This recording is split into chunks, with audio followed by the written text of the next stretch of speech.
Hello everyone, কেমন আছো সবাই? আশা করব সবাই অনেক ভালো আছো, অনেক সুস্থ আছো। আজকে কোনো ফ্যামিলি ব্লগ নয়, আজকে আমার বাড়ির বাৎসরিক পূজা নিয়ে পূজার ব্লগ নিয়ে চলে এসেছি। হ্যাঁ, 29শে ডিসেম্বর আমার বাড়িতে যে বাৎসরিক পুজো হয়েছিল, হরিচাঁদ ঠাকুরের পুজো, তো সেই পুজোর একটা পার্ট 1 নিয়ে আর কি চলে এসেছি। একদিনে পুরো ভিডিওটা শেয়ার করা সম্ভব নয়, তাহলে অনেক বড় হয়ে যাবে।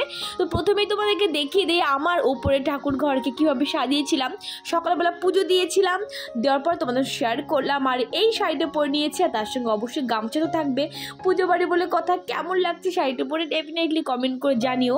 আমার বাবা দুটোকে কেমন লাগছে সেটা কমেন্ট করে জানাতে একদম ভুলো না কিন্তু।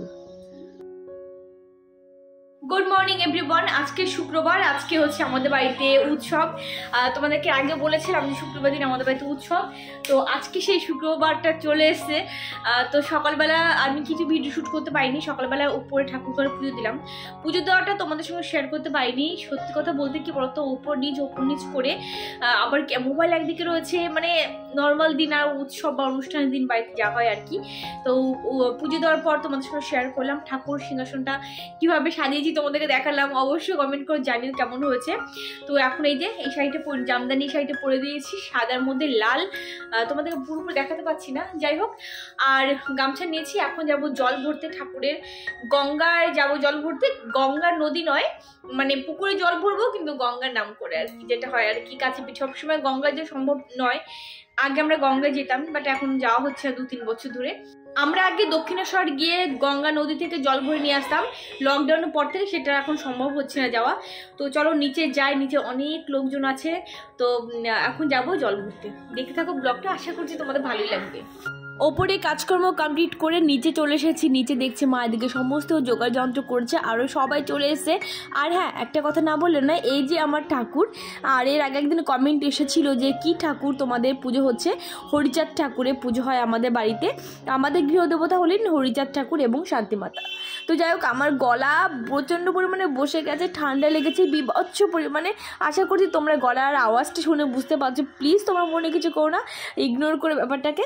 যাই হোক, আর এখানটা গামছা দেওয়া হয়, যে আসে আর কি উৎসবে সবাইকে একটা করে গামছা এবং কিছু সংখ্যক মানুষকে শাড়ি দেওয়া হয়। কিছু সংখ্যক মানুষ বলতে অবশ্যই মহিলাদের আর কি শাড়ি দেওয়া হয়, যে শাড়িগুলো পরে জল ভরতে যাই আমরা সবাই।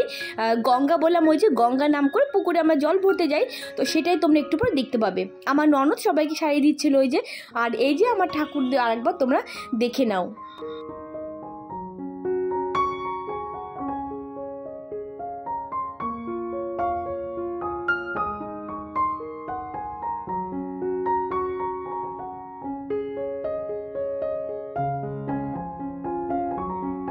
এক একটা পুজোতে এক এক রকমের নিয়ম কানুন থাকে, এক এক রকমের রীতিনীতি থাকে। আবার এটাও কিন্তু ডিপেন্ড করে সে বাড়ির উপরে, সে বাড়ির লোকেরা আগা করে কীভাবে পুজো করে এসেছে, কীভাবে আরাধনা করে এসেছে, তার উপরে কিন্তু অবশ্যই ডিপেন্ড করে। আমার বাড়িতে যেভাবে পুজো হয়, যে রকম রীতিনীতি বা নিয়ম কানুন দেখছো, তার উপর ভিত্তি করে কিন্তু আমি তোমাদের ভিডিওতেও দেখাচ্ছি। তো যাই হোক, এখানটা এবার বরণ যে কুলো সাজানো হয় আর কি, মাকে বরণ করার জন্য, সে বরণ কুলো এবার মাথায় নিলাম। তার আগে অবশ্যই মাথায় একটা গামছা পরে নিলাম। এবার যাব হচ্ছে জল ভরতে। আমরা সবাই যে বললাম যে পুকুর, এবার গঙ্গার নাম করে পুকুর থেকে জল আনা হয়, তো সেখানেই যাচ্ছি এবার সবাই। আর এখানে যা যা সবাই আছে, তো সবাই নতুন শাড়ি এক একজন পরে নিয়েছে, তো সবাই মিলে এবার নতুন শাড়ি পরে এবার যাচ্ছি জল ভরতে।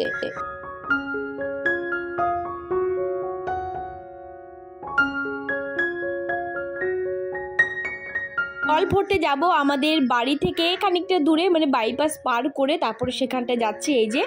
আর এখানটা দেখতে পাচ্ছ যে সব একে একে জলে কলসি, এক একজনের কাছে কলা গাছ আর কি, যেটা আজকে শান্তির ঘর যেটা আর কি বসানো হয়, তো সেই কলা বউকে নিয়ে যাওয়া হচ্ছে কলা গাছকে স্নান করাতে।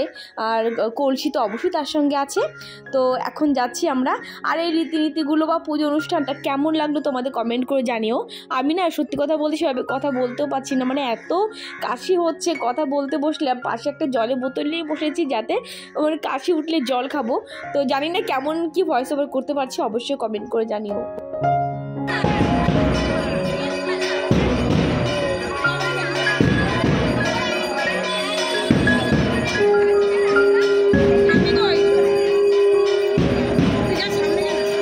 এবার আমরা বাইপাস ক্রস করছি এই যে সিগনালে, তো পার করে গিয়ে এবার আমরা যাব সোজা পুকুরের দিকে, মানে মা গঙ্গার দিকে আর কি যাবো।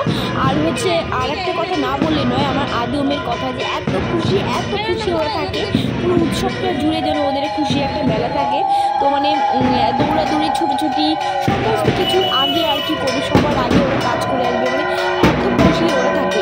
আর আমি ঠাকুরের কাছে এটা প্রার্থনা করি এরকম খুশি নিয়ে যেন ওরা প্রত্যেকটা অনুষ্ঠান যেন ঠিকঠাক মতো ওরা কাজ করতে পারে। চলে এসেছি এবার পুকুর ঘাটে, মানে মা গঙ্গার ঘাটে চলে এসেছি। এবার এখানটা যত রীতি নীতি নিয়ম কানুন যা যা আছে সমস্ত কিছু এখানটা বসে হবে। দেখতে থাকো তোমরা, আশা করছি তোমাদের ভালো লাগবে।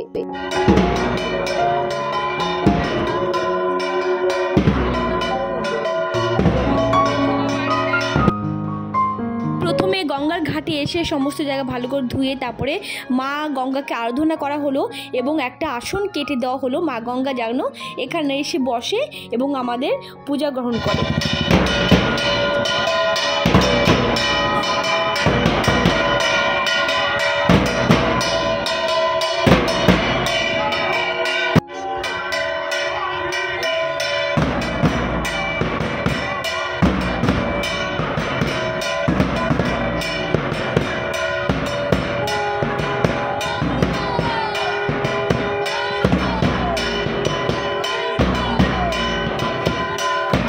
যে কোনো পুজো মানে একটা বড় উৎসব, যে কোনো পুজো মানে একটা মহা মিলনের ব্যাপার। সবাই আসে, সবাই মিলে এক জায়গা হই, আর কত ভালো লাগে। যে কোনো পুজো হোক বা যে কোনো অনুষ্ঠানে হতে পারে না কেন। তো এখানটা দেখো আমার ছোট ননদ ওই যে ডাঙ্কা বাজাচ্ছে। তো এবারই সবাই দেখো, আমার আদি দেখো কত সুন্দর ডাঙ্কা বাজাতে পারে। আগেরবার অনেকবার ট্রাই করেছে, বাট এবার দেখছি একদম অ্যাপ্রোপ্রিয়েট সবার মতো করে বাজাচ্ছে। তবে স্টেবিলিটি কম, মানে অত জোরে হয়তো পারছে না, তবে বেশ অনেকটা কিন্তু আগে থেকে শিখে গেছে। এবার একে একে পুজোর যে মা গঙ্গার পুজোর যে আরাধনা বা যে পুজোর রীতিনীতি নিয়ম কানুন আছে সেইভাবে করে নিচ্ছি। এবার হয়তো তোমাদের কারো কারো বাড়িতে হরিচাঁদ ঠাকুর আছেন এবং হরিচাঁদ ঠাকুরের পুজো হয় বাৎসরিক, তো হয়তো তোমাদের রীতিনীতি আলাদা হতে পারে বা আমাদের রীতিনীতি তোমাদের সঙ্গে নাই বা মিলতে পারে। প্লিজ তোমরা এটা মনে করো যে আমরা আমাদের মতো করে করছি, হয়তো তোমাদের সঙ্গে নাই বা মিলতে পারে বললাম, তো বাজেভাবে কিছু বলো না। কারণ এর আগে একবার একটা বাজে কমেন্ট এসেছিলো পুজোতে, এর আগের বছর যখন আমি পুজো দেখিয়েছিলাম, তো তার জন্য আমি এই কথাটা বলছি। প্লিজ তোমরা কেউ বাজে কোনো কমেন্ট করবে না, কারণ এক একটা বাড়ির পুজোর রীতিনীতি, এক একটা বাড়ির অনুষ্ঠানের রীতিনীতি অবশ্যই কিন্তু আলাদা হয়ে থাকে, সেই বাড়ির মতো করেই কিন্তু হয়।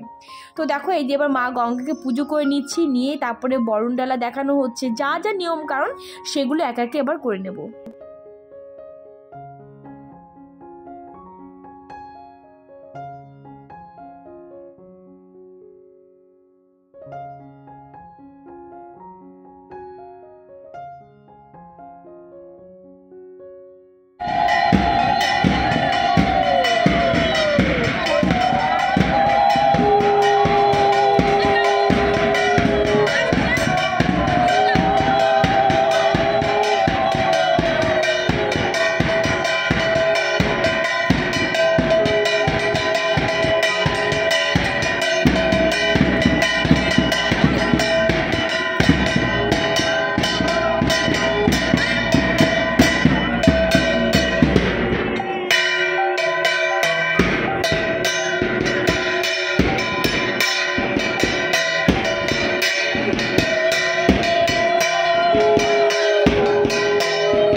গঙ্গা ঘাটের রীতিনীতি মোটামুটি শেষ। এবার আমরা জল ভরবো আর কি, যে জলটা নিয়ে বাড়িতে যাব। আর কলসি ভরে তো অবশ্যই, তো দুটো কলসি নিয়ে এসেছিলাম। প্রত্যেকবার একটা করে কলসি আনা হয়, বাট এবার দুটো কলসি ছিল, আরেকজন ভুলবশত যাই হোক দুটো কলসি নিয়ে এসেছে।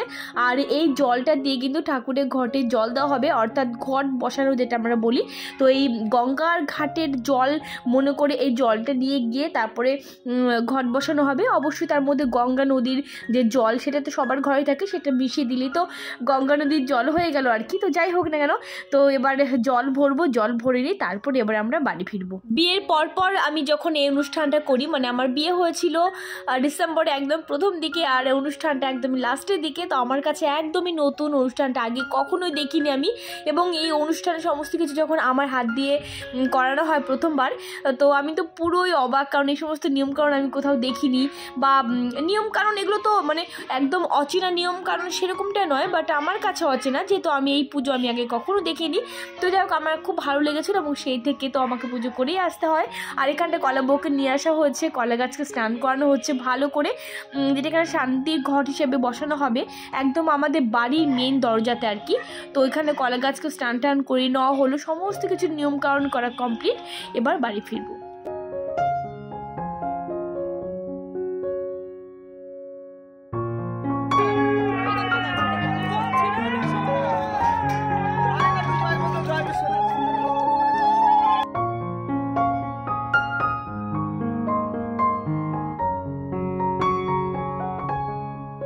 এই আমার বাড়ির বাৎসরিক পুজোর কিন্তু পার্ট 1টা তোমাদের সঙ্গে আজকে শেয়ার করলাম, কারণ এতটা বড় হয়ে যেত ব্লগটা যে হয়তো তোমাদের এনার্জি লাগতো না দেখতে, সেই কারণে পার্ট 2 অবশ্যই নিয়ে আসবো।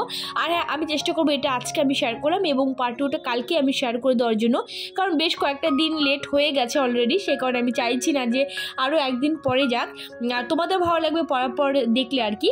তো আমরা জল ভরে নিয়ে এবার আমরা বাড়ি ফিরছি, আবার সে বাইপাস ক্রস করতে হবে। তো যাই হোক, আমার গলা এতটাই ধরে আছে, কথা বলতে আমার অসুবিধা হচ্ছে রীতিমতো। যাই হোক, এবার সবাই আমরা বাড়ি ফিরছি। আর বাড়িতে ফিরেও অনেক রীতিনীতি নিয়মকানুন আছে যেগুলো কিনা তোমাদের সঙ্গে পুরোটা আমরা তুলে ধরতে পারিনি, কারণ সম্ভব হয় না। আর পুজো পার্বণ এমন একটা জিনিস যেটা আর কি করি না কেন মন দিয়ে অবশ্যই করতে হয়, মন দিয়ে মাকে ডাকতে হয়, সমস্ত কিছু যেটা সবাই করে থাকে। তো যাই হোক, এই যে এখন ঘরে ঢুকছি, প্রথমেই তোমার শাশুড়ি মা, তারপরে তো আমি, আর পরপর সবাই এবার ঘরে ঢুকবো, এবার যত নিয়মকানুন রীতিনীতি আছে সেগুলো একে একে করে নেব।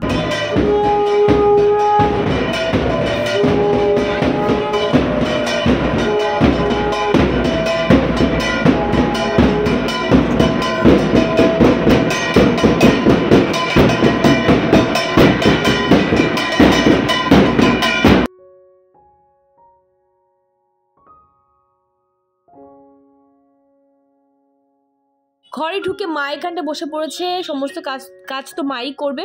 আর ওখানে যে ঘট দেখতে পাচ্ছ সামনে, তো এই ঘটের মধ্যে কিন্তু আমরা যে জল ভরে নিয়ে এসেছি সেই জল কিন্তু অলরেডি দেওয়া হয়ে গেছে, তারপরে দুধ দেওয়া আরও যা যা নিয়মকানুন সেগুলো এবার একে একে মা করবে এবং অবশ্যই আমরা সবাই মিলেই করব। ঘট বসিয়ে এই যে ঘরে ঢুকলাম, এখন একটুখানি রেস্ট নেব 5 মিনিট মতো, শাড়িটা ছাড়বো। আর হোয়াইট কালারের শাড়ি না, আর যেহেতু নিচে বাইরে ঘট বসানো হয়েছে একদম বাইরে, সব কিছু তো ক্যাপচার করতে পারলাম না, সম্ভব না জানো তো। আমি ভারী বউ, যেহেতু আমাকে দিয়ে সমস্ত কিছু করানো হচ্ছে বা করি, তো আমি ক্যামেরা না ধরলে আর সেভাবে কাকে বলবো যে ক্যামেরাটা ধরে দাও, সেই কারণে সব কিছু ক্যাপচার করাটা সম্ভব হয় না। তো যাই যতটুকু পারলাম শেয়ার করলাম। আর আমার ঠাকুর ঘরটা একবার দেখিয়ে দিই। এই তো আমার ঠাকুর ঘর, সত্যি খুব ভালো লাগছে, যে আসছে সেই পছন্দ করছে। আর এই যে ফুলগুলো, প্লাস্টিকের যে ফুলগুলো দেওয়া হচ্ছে, এগুলো দিয়েও কিন্তু বেশ ভালো লাগছে। এখন শাড়িটা খুলবো, হোয়াইট কালার শাড়ি, তো হোয়াইট কালার শাড়িতে মানে পুরো আজকে নতুন পরলাম শাড়িটা, দিদি দিয়েছিল আমাকে এবার পুজোতে। তো এবার আজকে প্রথম আমি ভাঙিনি যে আমি বাড়িতে উৎসব হবে সেদিনকে শাড়িটা পরবো। তো একদম নিচে কাদা লেগে পুরো বাজে অবস্থা, এখন শাড়িটা ধুয়ে দিতে হবে, না তো একবার কাদার দাগ যদি বসে যায় না, সেই দাগ সহজে উঠতে চায় না। তারপরে এই ঘরের অবস্থাটা একবার দেখো কি অবস্থা, এখন বেড কভার চেঞ্জ করবো। তা এখন তো খাওয়া হয়নি, এখনো পর্যন্ত বাড়িতে আগুন জ্বালানো যাবে না কোনোভাবেই, যতক্ষণ পর্যন্ত ঘট না বসানো হবে ততক্ষণ পর্যন্ত আমাদের বাড়িতে, মানে এটা এই পুজোর নিয়ম আর কি, কোনো আগুন জ্বালানো যাবে না। তো যত মানুষ দেখলে সব উপোস করে আছে, ছাদে রান্না হচ্ছে। তো এখন একদম হালকা ফুলকা আলু সেদ্ধ, মানে এই পুজোর একটা মেন খাবার, মেন আলু সেদ্ধ ভাত, সবাই খুব ভালো খায় এবং আলু সেদ্ধ ভাতটা মাস্ট হবেই। তো আলু সেদ্ধ ভাত, আলু সেদ্ধ, তারপর ডাল ফল কিছু একটা হবে। তো এখন সেটা খাওয়া হবে। এখন তো 12:30 বেশি বাজে, 1টা প্রায় বাজতে চললো, খেতে খেতে মোটামুটি 3টে হয়েই যাবে।